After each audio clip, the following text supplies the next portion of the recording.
Bon sabbat à tous et un bonjour. Aujourd'hui, je vais vous lire le psaume 116, juin à 4. J'aime l'Éternel car le Seigneur entend ma voix, mes supplications, car il a tendu son oreille vers moi. Je l'invoquerai toute ma vie. Les lieux de la mort m'avaient enserré et les angoisses du séjour de la mort m'avaient atteint. J'avais atteint le fond de la détresse et du chagrin, mais je l'invoque le nom du Seigneur, et s'il te plaît, Seigneur, sauve-moi.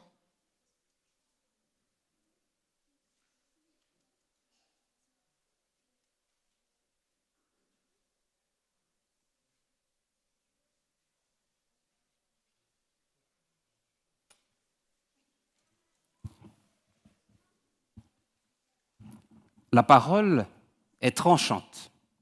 Elle est à double tranchant, car d'un côté, elle peut guérir, restaurer, de l'autre, elle peut tuer, massacrer ou encore détruire. En effet, l'Ecclésiaste nous dit qu'il y a un temps pour tout, un temps pour parler, mais aussi un temps pour se taire. Si vous le voulez bien, mes amis, mes frères et sœurs, avant de nous immerger dans le texte biblique qui sera la base de cette réflexion, je vous invite à une courte prière.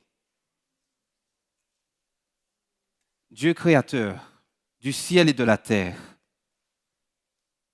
ta parole est créatrice, régénératrice. Aide-nous à ressentir ces vibrations à travers les Écritures. Au nom de Jésus. Amen. Alors nous allons nous immerger au cœur d'un récit que nous connaissons certainement.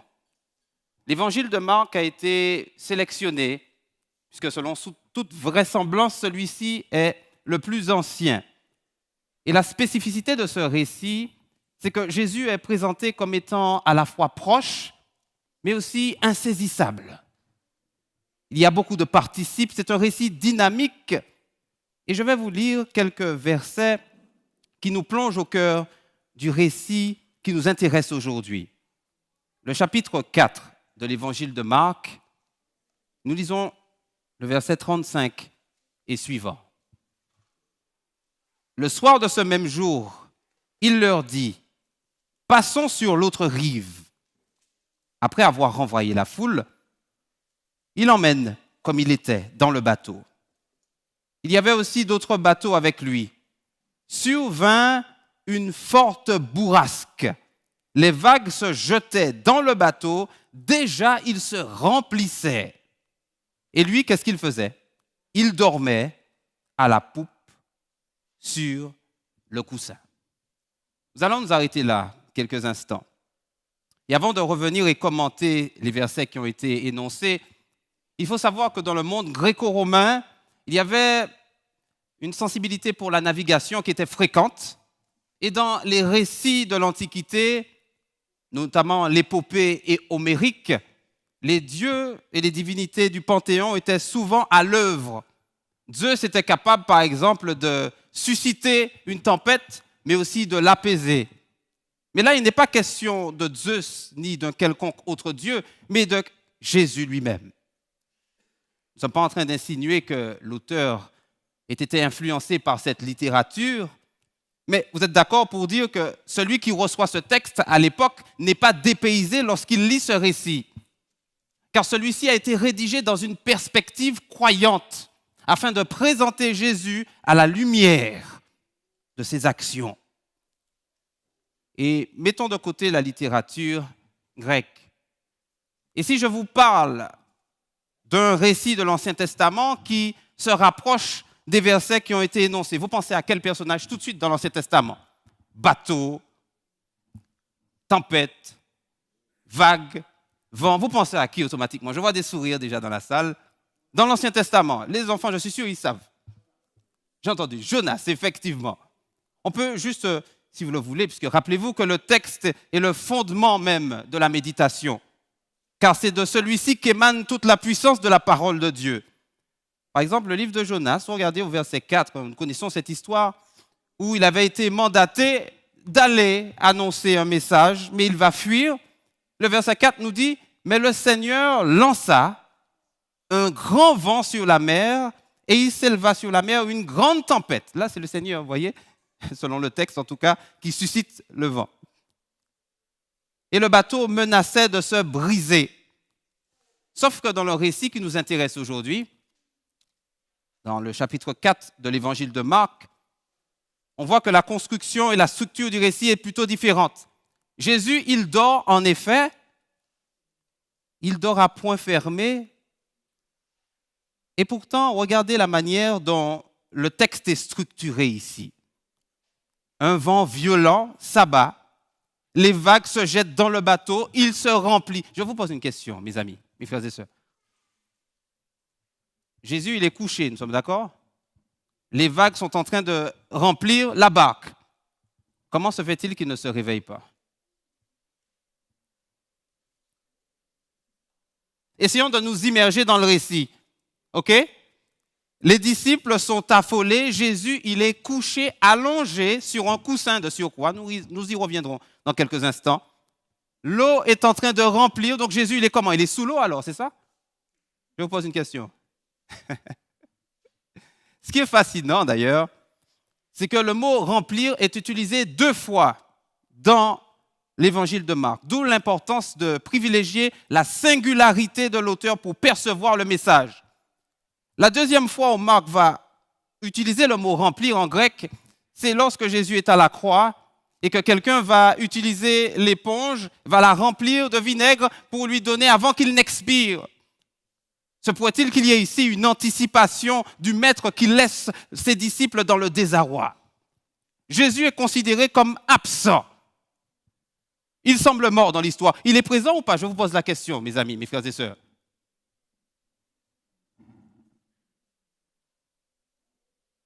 Ne prenons pas à la légère le message qui est développé ici. Il est puissant, il est poignant. Il y a de la puissance dans la parole de Dieu. Alléluia. Et je suis convaincu ici qu'il y a un message déterminant que l'auteur essaie de faire passer. Jésus est couché, les vagues se jettent dans le bateau. Et vous savez, juste pour tenter de visualiser, en 1986, il y a eu une découverte de l'une de ces barques de l'époque romaine. Donc, grosso modo, on va dire que la barque fait 8,20 mètres environ sur 2 mètres. Elle n'est pas très grande. Des fois, il y a aussi les rames et les voiles. D'ailleurs, ceux qui sont intéressés peuvent chercher sur Internet, puisqu'il y a des résidus de cette barque dans le musée de Guinozar en Israël. Une petite barque remplie, Jésus, il dort, les vagues se jettent dedans. Et il dort où, s'il vous plaît, mes amis, mes frères et sœurs? Nous sommes ensemble, car c'est un moment de partage. Nous ne sommes pas passifs. Nous sommes convaincus que Dieu est présent dans cette maison. Oui ou non, mes frères et sœurs? Amen. Je vois des sourires. C'est bien. Il y a de la joie d'être dans la maison de Dieu. Alléluia. Regardez. Il dort où, Jésus? Nous sommes ensemble. Vous connaissez l'histoire. Il dort où? Il est à quel niveau? J'entends? La poupe, c'est à quel niveau de la barque? C'est intéressant. On aurait dit que l'auteur a pour ambition de mettre en avant quelque chose pour renforcer la terreur que ressentent ses disciples. Le coussin, c'est quoi? Le coussin, en tout cas, puisque ce mot en grec peut être traduit soit par oreiller ou coussin, mais en effet, il serait judicieux, en effet, de le traduire ainsi par coussin, puisque le coussin, c'était le lieu où celui qui tient la barre devait faire quoi? Il devait être assis. Couché ou assis? Il devait être assis. Et on le présente comment? Il est censé être assis, et pourtant on nous présente un personnage couché. Et je vous pose une question. Est-ce que cette place est importante? Oui ou non? À quoi sert le barreur, celui qui tient la barre? Nous nous immergeons dans le texte, mes amis, mes frères et sœurs. Laissons-nous impressionner par le texte. À quoi sert le barreur, normalement? Il sert à guider, donner l'orientation au bateau, n'est-ce pas? Donc, s'il n'y a plus personne à la barre, c'est la panique générale. On comprend un peu mieux la raison pour laquelle les disciples se retrouvent dans cette situation. D'ailleurs, celui qui tient la barre, c'est lui qui permet de compenser le mouvement des vagues et donner la direction souhaitée. Et pourtant, celui-ci est en train de dormir. D'ailleurs, le sommeil est comparé à la mort. Et pourtant, Jésus est bien présent. Et qu'est-ce que vont faire les disciples dans cette situation, mes amis, mes frères et sœurs? Là, nous entrons vraiment dans le vif du sujet. Comment les disciples se sentent à ce moment précis? S'il vous plaît, nous sommes ensemble. Comment se sentent-ils? Imaginez-vous, est-ce que quelqu'un a déjà vécu une tempête dans un navire de façon littérale? Oui, non? Ah, il y a Alison qui a levé la main. Est-ce que tu t'es senti sereine à ce moment précis? Donc, imaginez la manière dont ils vont aborder le Christ. Comment vont-ils s'approcher de lui, d'après vous? Est-ce qu'ils vont venir poliment en disant « Jésus, tu peux te réveiller, s'il te plaît ?» Comment, d'après vous, ils vont procéder? Remarquez le terme qui est utilisé ici. Ils le réveillèrent. Comment, d'après vous, ils ont réveillé Jésus? Ils l'ont caressé, vous pensez? Comment ils ont fait? J'entends ma sœur qui dit, ils l'ont secoué. Ce qui est intéressant dans la structure même du texte, ce mot en grec, lorsqu'il est utilisé avec la mer, c'est aussi pour faire un écho à la tempête qui se déchaîne. Les disciples se déchaînent sur Jésus. Mais réveille-toi, dis donc. Mais tu as perdu l'esprit. Nous sommes en danger et pourtant tu es en train de dormir. Tu as la place la plus importante. Tu es à la barre. Il n'y a plus personne pour diriger le navire. Combien de fois, mes frères et sœurs, mes amis, nous sommes-nous trouvés dans une situation où plus rien n'avait de sens? Tout est hors de contrôle. Et pourtant, Dieu est silencieux. Il ne dit rien alors que nous sommes en danger. La question est légitime. L'attitude des disciples est compréhensible.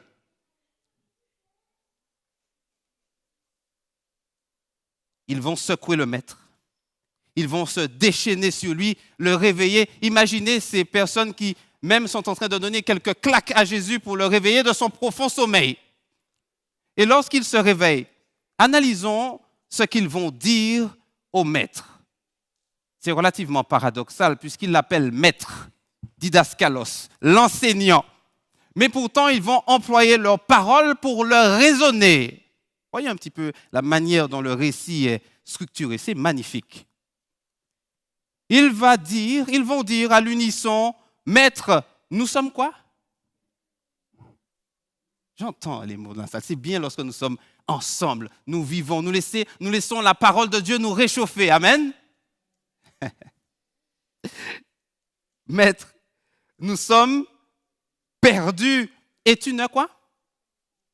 Et tu ne t'en soucies pas. Ce qui est intéressant, c'est que le mot perdu ici, dans la bouche des disciples, va être utilisé pour la première fois dans l'évangile de Marc, dans la bouche d'un homme possédé d'un esprit impur. Lorsque Jésus va venir le délivrer, les démons vont répondre, mais maître, qu'y a-t-il entre toi et moi? Tu es venu pour nous perdre.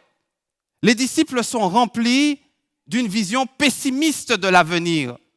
Ils sont focalisés sur la tempête qui est en train de se déferler sur eux. Ils pensent être perdus, mais ils sont en train aussi d'accuser Jésus, oui ou non? Sont-ils en train d'accuser Jésus ici? Tu n'es même pas en train de te soucier de notre situation. Nous sommes perdus. Et bien souvent, nous avons cette sensation lorsque nous passons par des moments difficiles, lorsque le découragement prend le dessus dans nos vies. Nous avons envie de baisser les bras, mais aujourd'hui, j'ai envie d'encourager quelqu'un. J'ai personnellement envie d'encourager quelqu'un qui, dans la tempête de sa vie, aujourd'hui, est sur le point de baisser les bras. Gardons courage. Le Seigneur est avec nous. Alléluia. même lorsque les circonstances semblent prouver le contraire.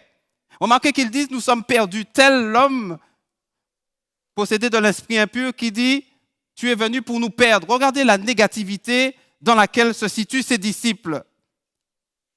Ils sont littéralement à côté de la plaque. Et ce n'est pas pour rien d'ailleurs que l'évangile, selon Marc, commence au chapitre 1er en précisant que Jésus va choisir 4 pécheurs. Donc ce sont quand même des personnes expérimentées, oui ou non? Oui ou non? Ils ont quand même une certaine expérience, mais ils ont été pris à l'improviste par cette tempête. Et on va se rendre à l'évidence que l'attitude de ces disciples, totalement à côté de la plaque, est révélatrice. Et je me permets, alors que la leçon du prochain trimestre parlera du livre de l'Apocalypse, vous connaissez la lettre à la Odyssée. Nous avons une interprétation historiciste, c'est-à-dire que chaque église représente une étape du christianisme de son début jusqu'au retour du Christ. Il y a Éphèse, Smyrne, Pergame, Thyatire, Sardes, Philadelphie et Laodicée. Et j'aimerais vous poser une question. Quelle est l'attitude de ces messagers? Nous connaissons cela certainement. Laodicée est-elle une église conforme aux attentes du maître? Qu'est-ce qu'elle dit? Laodicée dit, je suis, comment? Je suis riche, je me suis enrichi, je n'ai besoin de personne, je n'ai besoin de rien. C'est une attitude qu'on peut qualifier d'orgueilleuse, oui ou non? Voire même d'arrogante. C'est intéressant de voir que le livre de Daniel nous parle d'une petite corne qui a des yeux et une bouche, qui parle avec arrogance, orgueil. Rappelez-vous que le texte nous dit « Je suis riche, je me suis enrichi ». Donc, permettez-moi de proposer une traduction. Je suis riche, donc je peux acheter. Je me suis enrichi, donc je peux vendre. Je peux acheter et je peux vendre. Je n'ai besoin de rien. Et pourtant, au cœur du livre de l'Apocalypse, ceux qui peuvent acheter et vendre sont du côté de la bête. On ne peut pas balayer d'un revers de la main cette interprétation lorsqu'on analyse les reproches qui sont adressés à cette communauté, dirait-on. Mais ce que j'aime avec Jésus, c'est qu'il ne laisse jamais ses enfants pris au dépourvu. Il donne toujours une réponse et une solution. Rien n'est perdu avec lui. Alléluia, mes frères et sœurs. Rien n'est jamais perdu. Bien que cette communauté soit considérée comme étant malheureuse, misérable, pauvre, aveugle, nue, Jésus propose un collier afin que tu puisses voir. Se pourrait-il que les disciples dans le bateau étaient aveugles? Se pourrait-il que ces disciples étaient dans une situation dont ils ignoraient le fait? Le collier, rappelez-vous, d'ailleurs dans l'Antiquité, qui était utilisé comme pour les affections ophtalmologiques, donc dans un petit cylindre, soit en poudre ou en pommade. Et à l'échelle spirituelle, il y a cette notion d'appliquer sur les yeux afin que l'esprit puisse nous les ouvrir. Et j'aimerais, avant d'amorcer la conclusion, car si je suis trop prolixe, ce serait aller à l'encontre du titre de ce message, puisque Jésus va dire « Silence, tais-toi ».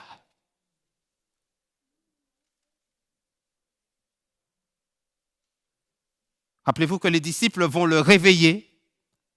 Et lorsque Jésus se réveille, c'est ce que j'aime avec le récit selon Marc, puisque Matthieu et Luc le proposent quelque peu différemment.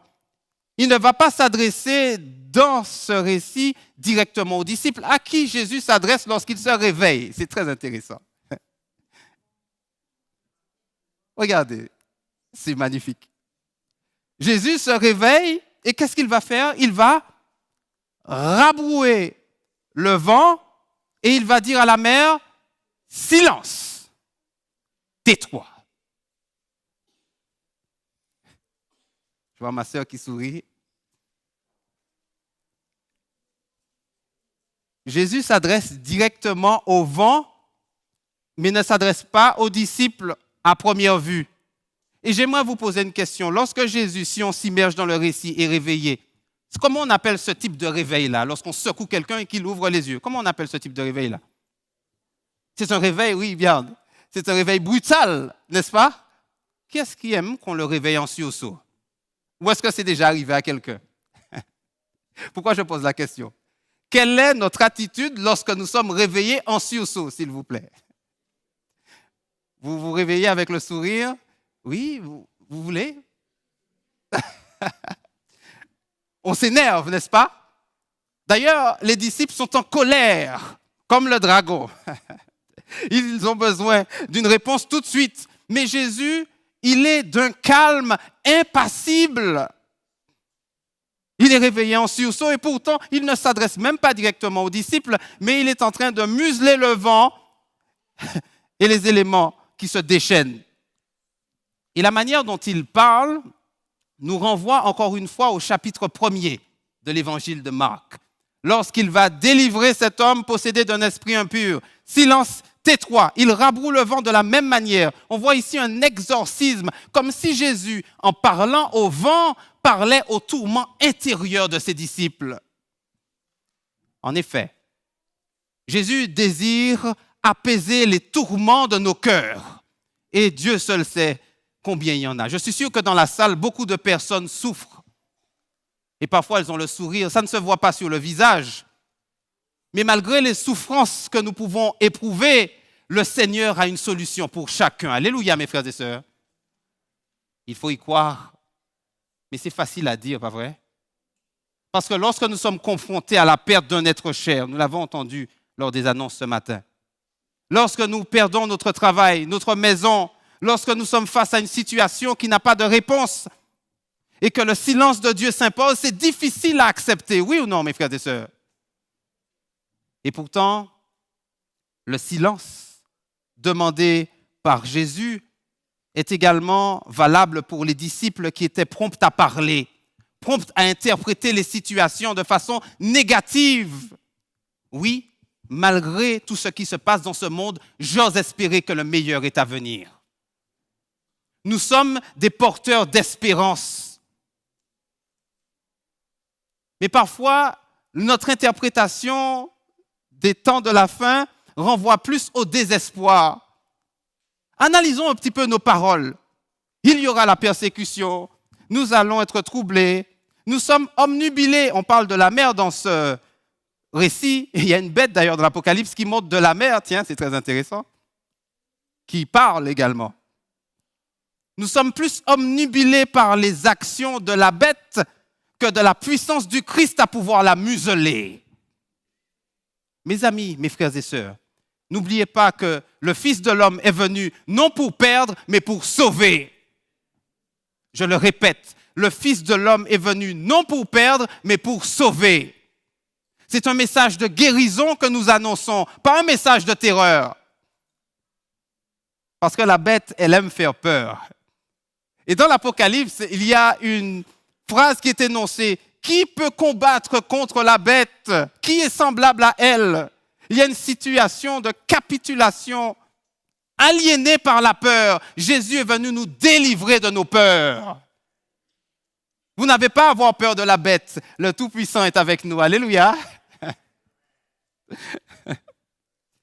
Je suis rempli d'une joie profonde lorsque je le dis, puisque je suis convaincu que le Dieu que nous servons est le roi de l'univers. Rien ne lui est impossible.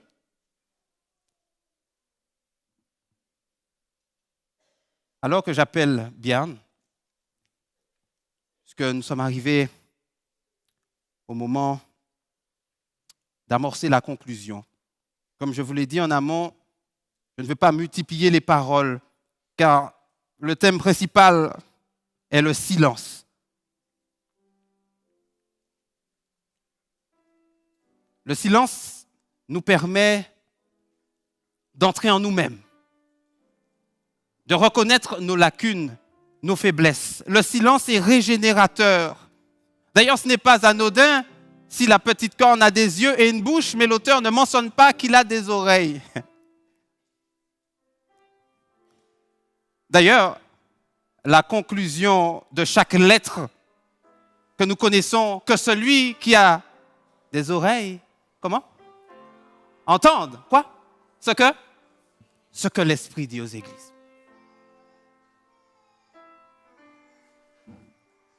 Il y a des tempêtes qui peuvent s'abattre dans nos vies. Vous savez ce qui s'est passé à la frontière de la Turquie et de la Syrie, n'est-ce pas? Des milliers et des milliers de morts. Comment expliquer cela? Parfois, nous sommes prompts à utiliser la parole pour pouvoir prétendument défendre Dieu ou vouloir tout expliquer. Mais il faut aussi avoir des fois l'humilité de se taire, car nous n'avons pas les réponses à tout.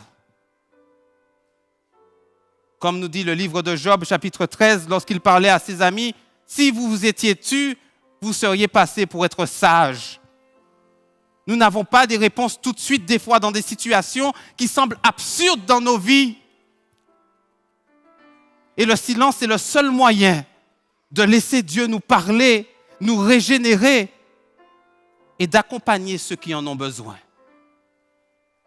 D'ailleurs, il y a une transition parfaite pour l'accompagnement spirituel. Si j'accompagne quelqu'un, ce n'est pas en essayant de le raisonner, en essayant de lui dire si telle ou telle chose t'est arrivée, c'est parce que tu as fait ci ou ça. Non. Accompagner en silence, une oreille pour cette personne est déjà quelque chose d'important, n'est-ce pas? Et pour conclure, c'est vrai que je vous ai mentionné ce tremblement de terre qui a eu lieu de manière improviste où des personnes ont tout perdu. Et il y a eu dans un journal, sur une grande chaîne télévisée, quelque chose qui m'a impressionné, qui m'a bouleversé. On ne peut pas expliquer cela. On va se dire, mais Jésus, tu étais où? Tu es où, Dieu, lorsque ces personnes meurent par milliers? Ces questions sont légitimes. Ne dites pas, oui, le Seigneur va... Non, dans ces moments précis, on ne comprend pas ces choses-là. Il y a un nourrisson, une petite fille. Je ne sais pas si vous avez vu, vous avez entendu dans le journal ce miracle. Et c'est là où je vois la puissance de Dieu en analysant simplement ce phénomène. Des milliers de personnes sont mortes et pourtant il y a eu un nourrisson. La mère a accouché alors que l'immeuble était en train de s'effondrer. Le cordon ombilical était encore relié à l'enfant. Il faisait environ 0 degré et cet enfant était vivante sous les décombres. Et la journaliste, j'ai noté la phrase, a dit, c'est un symbole de la force de la vie au milieu de l'horreur. Cet enfant est sorti indemne. C'est un miracle. Pourquoi elle et pas d'autres? Nous n'avons pas la réponse. Le silence s'impose. Et même si certaines choses peuvent être amères à nos entrailles, par la suite, elle sera douce comme le miel à notre bouche. Alléluia. Et je remercie profondément cette communauté qui m'a accueilli, ces professeurs, ma famille qui n'a jamais cessé de prier pour moi. Et malgré la tempête que nous avons pu passer, ma famille et moi, je suis debout devant vous. Et je tiens à remercier Dieu parce que toute la gloire doit lui être rendue. Au moment où je passais par cette tempête, je ne comprenais pas la raison pour laquelle Dieu avait permis cela. Mais mes parents n'ont jamais cessé, la communauté non plus, de prier pour moi et je suis debout devant vous.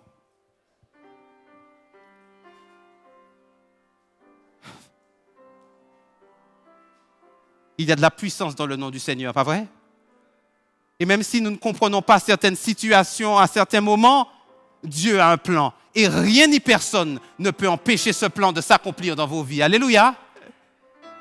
Et je vais conclure et prier pour remercier Dieu, car il est là, même lorsqu'il semble absent.